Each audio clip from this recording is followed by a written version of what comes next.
Olá, este é o canal Sérgio Azevedo pela Vida.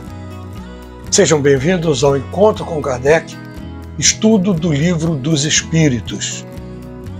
Continuando o estudo do Livro dos Espíritos, hoje nós vamos ver as questões de 166 a 188.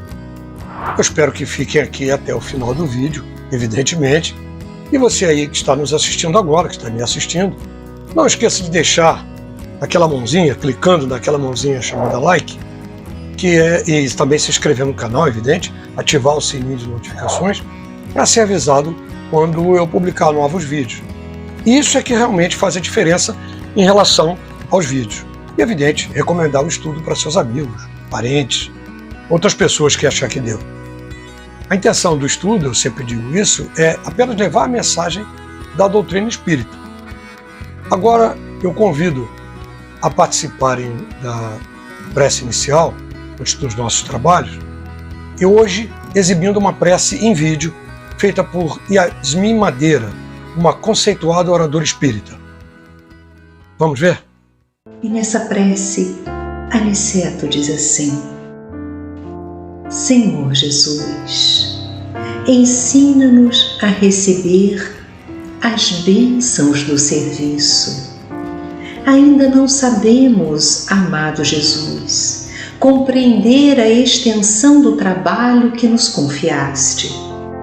Permite, Senhor, possamos formar em nossa alma a convicção de que a obra do mundo te pertence, a fim de que a vaidade não se insinue em nossos corações com as aparências do bem. Dá-nos, Mestre, o espírito de consagração aos nossos deveres e desapego aos resultados que pertencem ao teu amor. Ensina-nos a agir sem as algemas das paixões, para que reconheçamos os teus santos objetivos. Senhor amorável, ajuda-nos a ser teus leais servidores. Mestre amoroso, concede-nos ainda as tuas lições. Juiz reto, conduze-nos nos caminhos direitos. Médico sublime, restaura-nos a saúde. Pastor compassivo, guia-nos à frente das águas vivas. Evangelho sábio, dá-nos teu roteiro. Administrador generoso, inspira-nos a tarefa.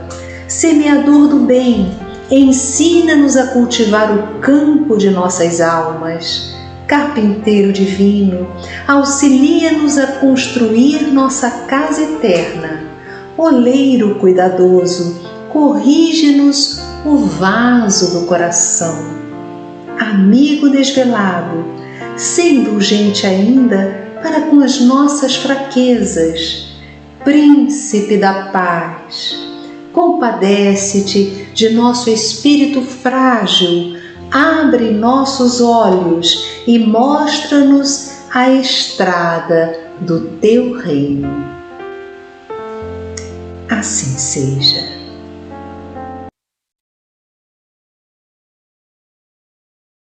Agora vamos iniciando o capítulo 4 da pluralidade das existências, estudar a reencarnação, a justiça da reencarnação e a reencarnação em diferentes mundos, da questão 166 a 188. Antes do fim desse encontro, nós vamos ver aqui um vídeo rapidinho sobre a justiça da encarnação, numa palestra de Haroldo Dutra Dias, um dos mais importantes estudiosos e oradores espíritas da atualidade, onde ele foca no tema da justiça da encarnação, certo? Não esquece não, fica até o fim do vídeo para poder ver esse vídeo dele. É muito esclarecedor, fica até o fim do estudo, ok? Vamos agora ao estudo. Capítulo 4 da pluralidade das existências. A reencarnação. Como pode a alma que não alcançou a perfeição durante a vida corpórea acabar de depurar-se, sofrendo a prova de uma nova existência? Como realiza a nova existência Será pela transformação como espírito? Depurando-se, a alma indubitavelmente experimenta uma transformação, mas para isso necessária lhe é a prova da vida corporal. A alma passa então por muitas existências corporais? Sim, todos contamos muitas existências. Os que dizem ao contrário pretendem manter-vos na ignorância em que eles próprios se encontram. Esse é o desejo deles. Parece resultar desse princípio que a alma, depois de haver deixado um corpo, toma outro, ou então que reencarna em um novo corpo, e é assim que se deve entender? Evidentemente. Qual o fim objetivado com a reencarnação? Expiação, melhoramento progressivo da humanidade. Sem isto, onde há justiça? É ilimitado o número das existências corporais ou o espírito reencarna perpetuamente? A cada nova existência, o espírito dá um passo para diante na senda do progresso. Desde que se encha limpo em todas as impurezas, não tem mais a necessidade de provas da vida corporal. É invariável o número das encarnações para todos os espíritos? Não. Aquele que caminha depressa a muitas provas se forra. Todavia, as encarnações sucessivas são sempre muito numerosas, porquanto o progresso é quase infinito. O que fica sendo o espírito depois da sua última encarnação? Espírito bem-aventurado, puro espírito. Justiça da reencarnação. Em que se funda o dogma da reencarnação? Na justiça de Deus e na revelação, pois, incessantemente repetimos, o bom pai deixa sempre aberta a seus filhos uma porta para o arrependimento. Não te diz a razão que seria injusto privar para sempre da felicidade eterna todos aqueles de quem não dependeu melhorarem-se? Não são filhos de Deus todos os homens? Só entre os egoístas se encontram a iniquidade, o ódio implacável e os castigos sem remissão.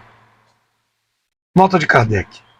Todos os espíritos tendem para a perfeição e Deus lhe faculta os meios de alcançá-la, proporcionando-lhes as provações da vida corporal.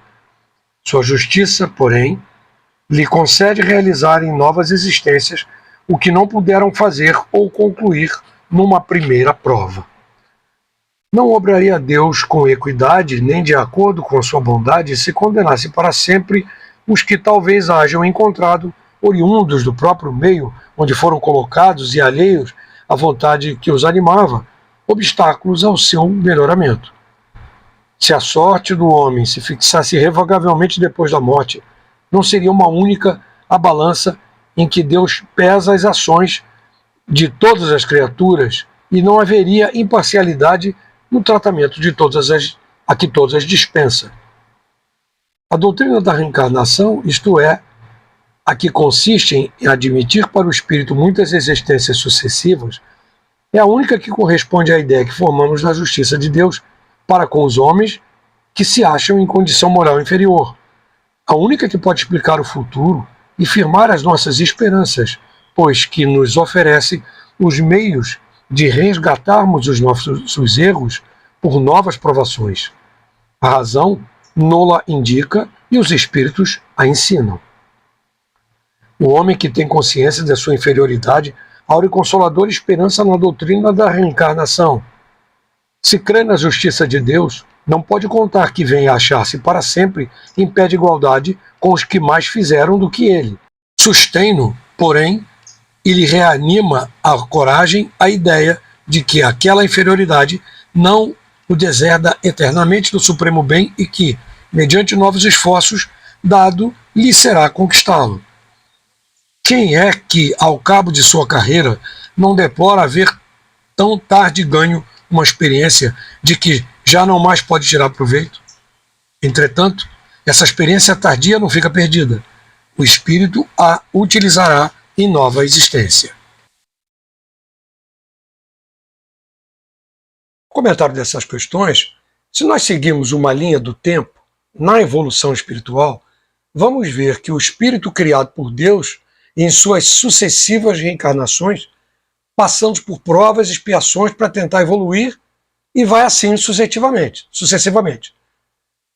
É assim que se processa a justiça divina, porque permite a todos a possibilidade de progredirem.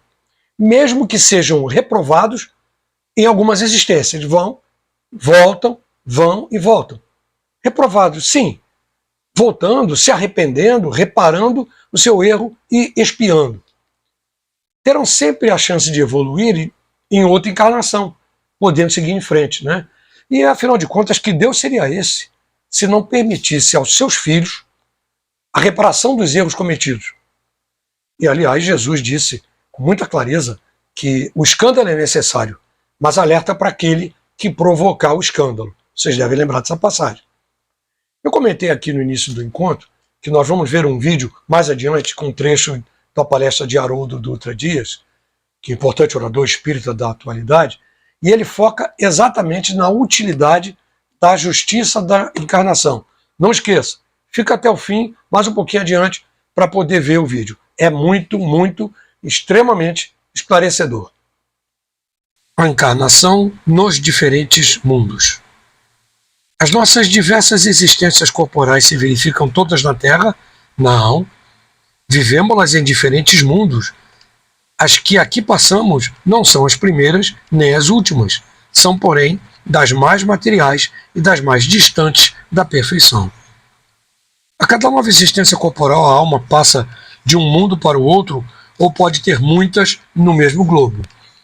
Pode viver muitas vezes no mesmo globo se não se adiantou bastante para passar a um mundo superior. Podemos então reaparecer muitas vezes na Terra? Certamente. Podemos voltar a este depois de termos vivido em outros mundos? Sem dúvida. É possível que já tenhas vivido algures na Terra. Tornar a viver na Terra constitui uma necessidade? Não. Mas, se não progredistes, podereis ir para o outro mundo que não valha mais do que a Terra, e que talvez até seja pior do que ela. Haverá alguma vantagem em voltar-se a habitar a Terra? Nenhuma vantagem particular, a menos que seja em missão, caso em que se progride aí como em qualquer outro planeta. Não se seria mais feliz permanecendo na condição de espírito? Não, não. Estacionar-se-ia, e o que se quer é caminhar para Deus. Depois de haver encarnado noutros mundos, podem os espíritos encarnar neste sem que jamais aí tenham estado? Sim, do mesmo modo que vós em outros. Todos os mundos são solidários. O que não se faz num, faz-se no outro.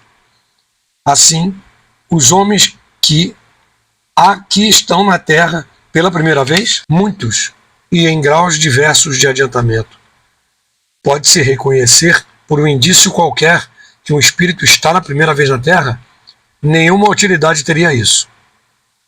Para chegar à perfeição e à suprema felicidade, destino final de todos os homens, tem o espírito que passar pela fieira de todos os mundos existentes no universo?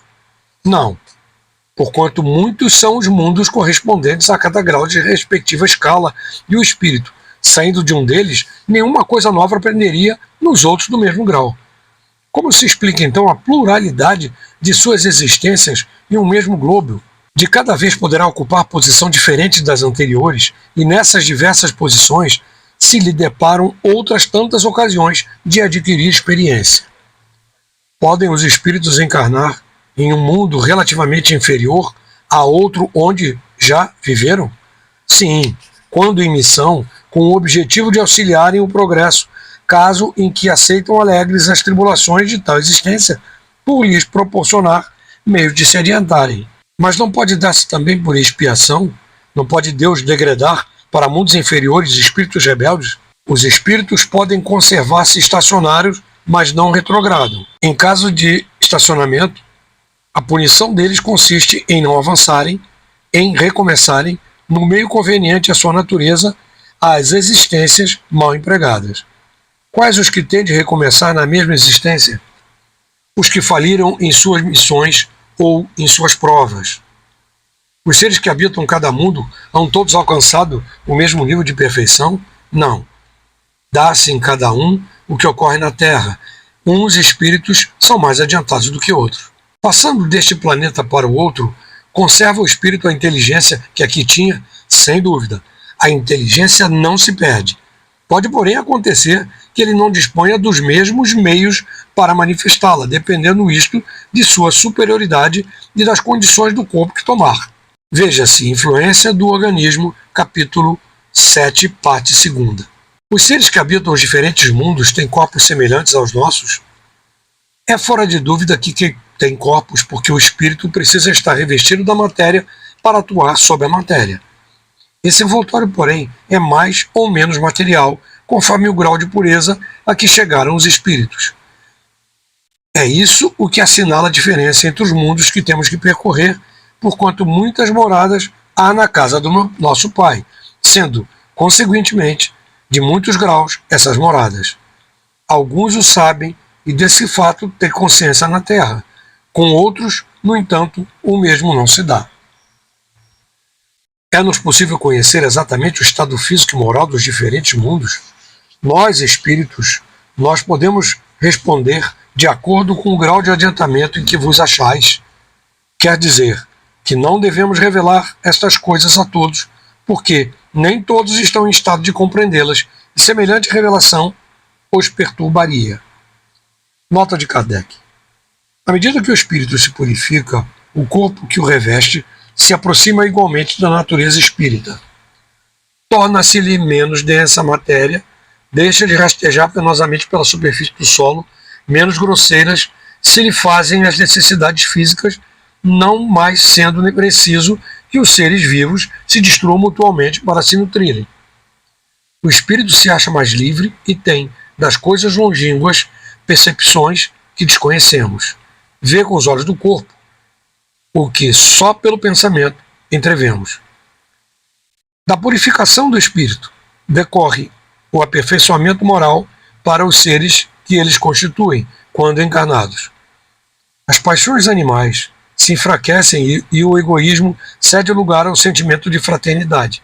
Assim é que, nos mundos superiores ao nosso, se desconhecem as guerras, carecendo de objetivo os ódios e as discórdias, porque ninguém pensa em causar dano ao seu semelhante. A intuição que seus habitantes têm do futuro, a segurança que uma consciência isenta de remorso lhe dá, fazem que a morte nenhuma apreensão lhes cause. Encaram-na de frente, sem temor, como simples transformação.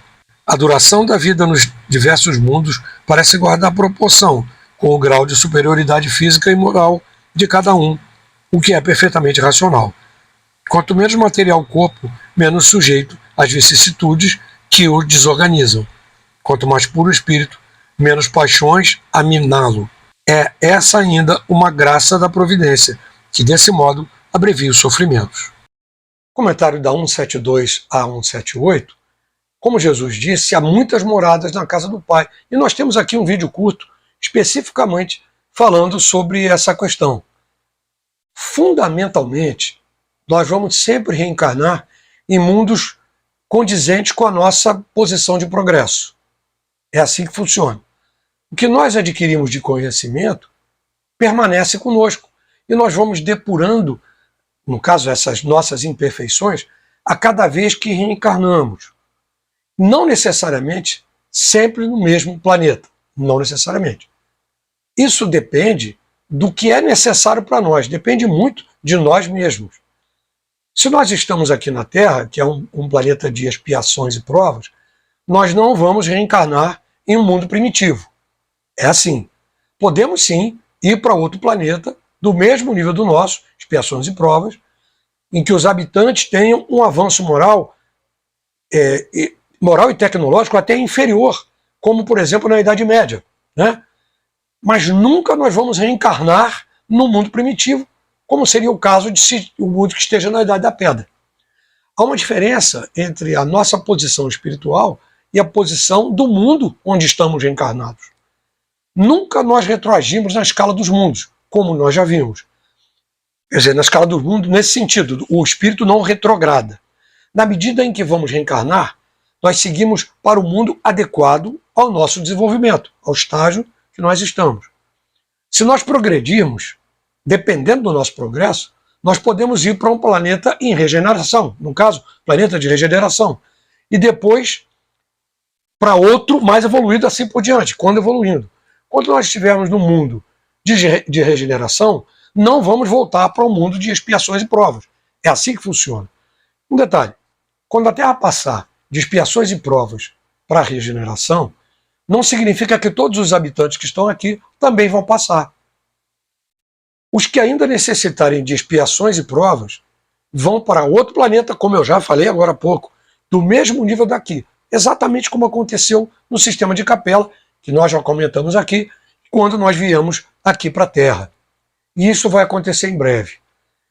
Aliás, uma vez perguntaram a Chico, muitos anos atrás, quando a Terra seria um mundo de regeneração. E ele respondeu dizendo o seguinte: Emmanuel está dizendo que será por volta do ano 2057. Existem outros relatos sobre informações do espírito de Ismael, que é o patrono do Brasil, que essa transição começaria 100 anos antes do Livro dos Espíritos e duraria 300 anos. A conta é fácil. 100 anos antes do livro, de 1857, dá 1757. Somando 300 anos, chegaremos ao mesmo número dito por Emmanuel, 2057. Isso pode ser visto, inclusive, no livro do Espírito Humberto de Campos, Psicografia de Chico Xavier, publicado em 1939. Olha quanto tempo. Mas esse assunto é um assunto para outro dia. Agora, eu também posso indicar aqui para vocês o livro Transição Planetária, pelo Espírito Manuel Filomeno de Miranda, Psicografia de Divaldo Franco, que também trata do assunto. Apenas para esclarecer um pouquinho mais, são 5 níveis na escala dos mundos. Nível mundo primitivo, provas e expiações e provas, mundos de regeneração, mundos ditosos ou felizes e mundos celestes ou divinos. Essa é a classificação que está inclusive descrita no Evangelho segundo o Espiritismo de Kardec, no capítulo 3, item 4, para quem quiser mais ler um pouquinho mais, né, sobre o assunto. Pode procurar essa obra Evangelho segundo o Espiritismo. Se nós queremos ir evoluindo, nós temos que nos melhorar e muito. Mas esse conceito era para nós que estamos aqui hoje em expiações e provas. Os espíritos já evoluídos, eles podem reencarnar em um mundo inferior, mas se tiverem em missão, contribuindo de alguma forma para a evolução daquele mundo. Quantos já fizeram isso aqui na Terra? Vamos ver aí, Madre Teresa de Calcutá, Irmã Dulce, Gandhi e tantos outros, né? Eu espero que tenham entendido esse conceito, e se por acaso não entenderam, deixa aqui no comentário que a gente volta ao assunto mais adiante, se for o caso. Indo de um mundo para o outro, o espírito passa por nova infância.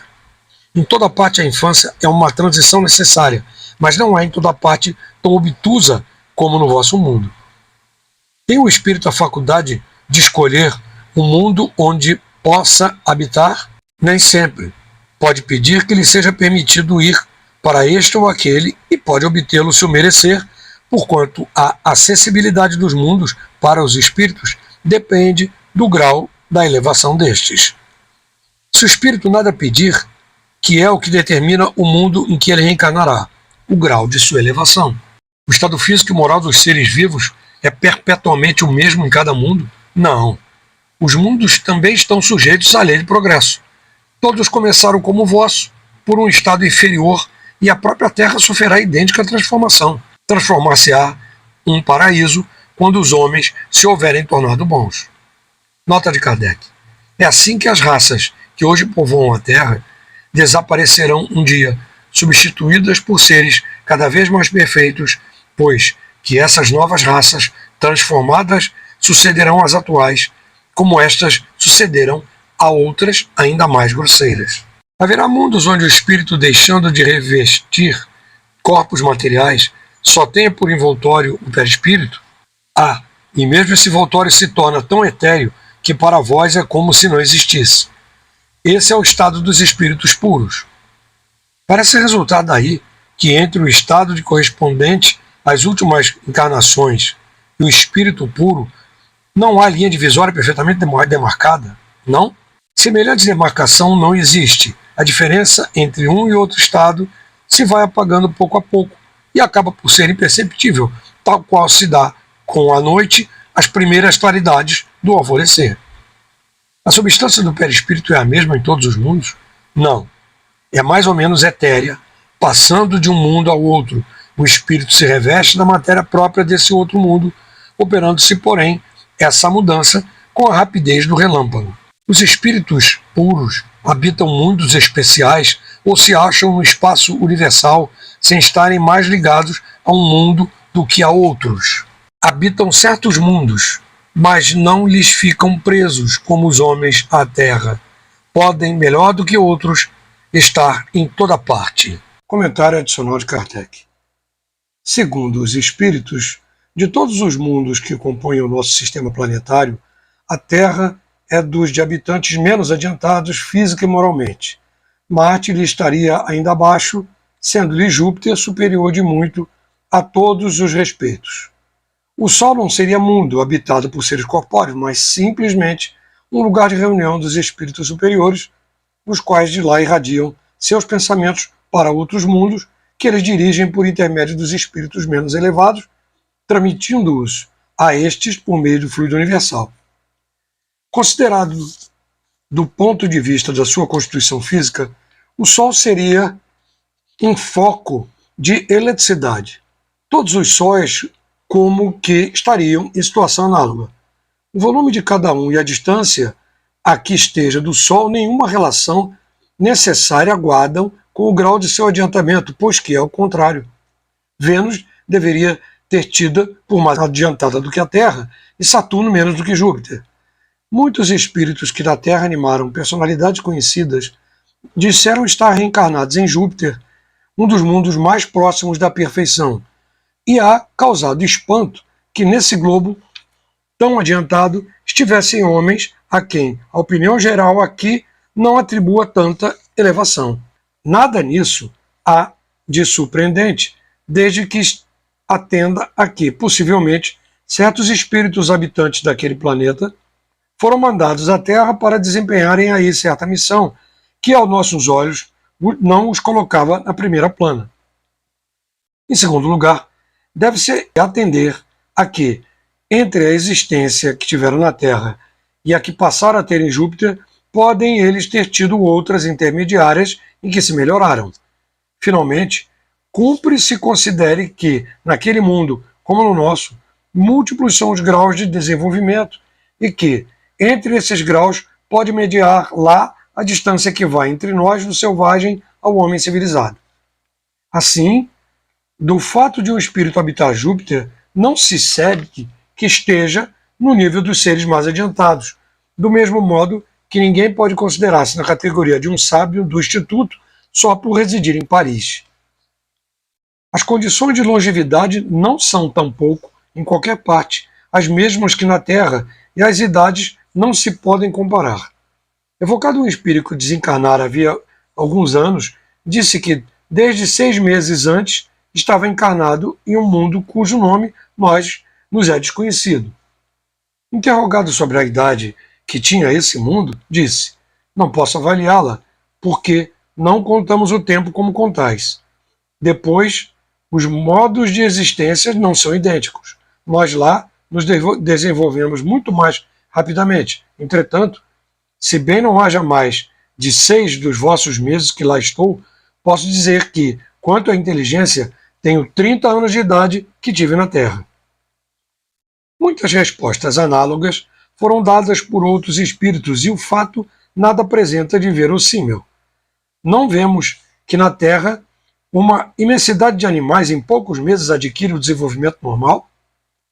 Por que não se poderia dar o mesmo com o homem noutras esferas? Notemos, além disso, que o desenvolvimento que o homem alcança na Terra aos 30 anos talvez não passe de uma espécie de infância comparado com o que lhe cumpre atingir. Bem curto de vista, se revela quem nos toma em tudo por protótipos da criação, assim como é rebaixar a divindade o imaginar-se que, fora o homem, nada mais exista possível a Deus. Comentário da 83 a 88. Nós somos direcionados para os mundos de acordo com o nosso grau de evolução. Muito bem. Mas há alguns espíritos que podem pedir para reencarnar em determinados mundos para fazerem provas que podem ajudá-los a progredir. Mas isso depende do grau de elevação dele. Quer dizer, depende do merecimento dele, e ele pode escolher ir para outro lugar, que não para onde ele iria normalmente, mas depende do seu merecimento. Nessas questões, mais uma vez, eles nos informam sobre o perispírito, que é necessário até em mundos mais evoluídos, onde a matéria é extremamente sutil e etérea. Mesmo os espíritos mais evoluídos, para reencarnar, independente do seu mundo, precisam adaptar o seu perispírito àquele mundo que eles estão indo. Porque, como nós já comentamos, cada mundo tem uma variação específica do fluido universal para permitir que reencarne nele. Então, até os mais evoluídos, que estiverem em missão, por exemplo, precisam se adaptar para encarnar aqui, na Terra, por exemplo. Eu me refiro a reencarnar e não a visitar o mundo. Porque eles podem estar, o espírito pode estar em todo lugar, mas para reencarnar, ele depende dessa modificação específica. Vamos agora ver aquele vídeo que eu comentei antes, sobre a justiça da reencarnação com Haroldo Dutra Dias. É rapidinho, vamos lá. A dor iguala todos os seres humanos. Só que tem um detalhe na dor. Eu só sinto a minha. Então, se alguém agride uma pessoa, agride a pessoa, a dor quem vai sentir é ela. E uma dor reflexa, se eu estiver ligado, for alguém que eu amo, eu vou sentir uma dor moral, mas a dor é a pessoa que sente. Então a encarnação tem um mecanismo maravilhoso. Sabe o que ela faz? Ela inverte o lado. Então hoje você é o que arranca o dente. Falou, oh, que legal arrancar o dente dos outros. É tão divertido. Aí você vai lá e arranca. Amanhã o seu é arrancado. Qual que é o nome disso? Expiação. Está lembrado? Céu e inferno, Código Penal da vida futura. Toda vez que você comete um erro e fere alguém, tem 3 elementos: arrependimento, reparação e expiação. Mas peraí, se eu já arrependi, se eu já reparei, o que é expiar?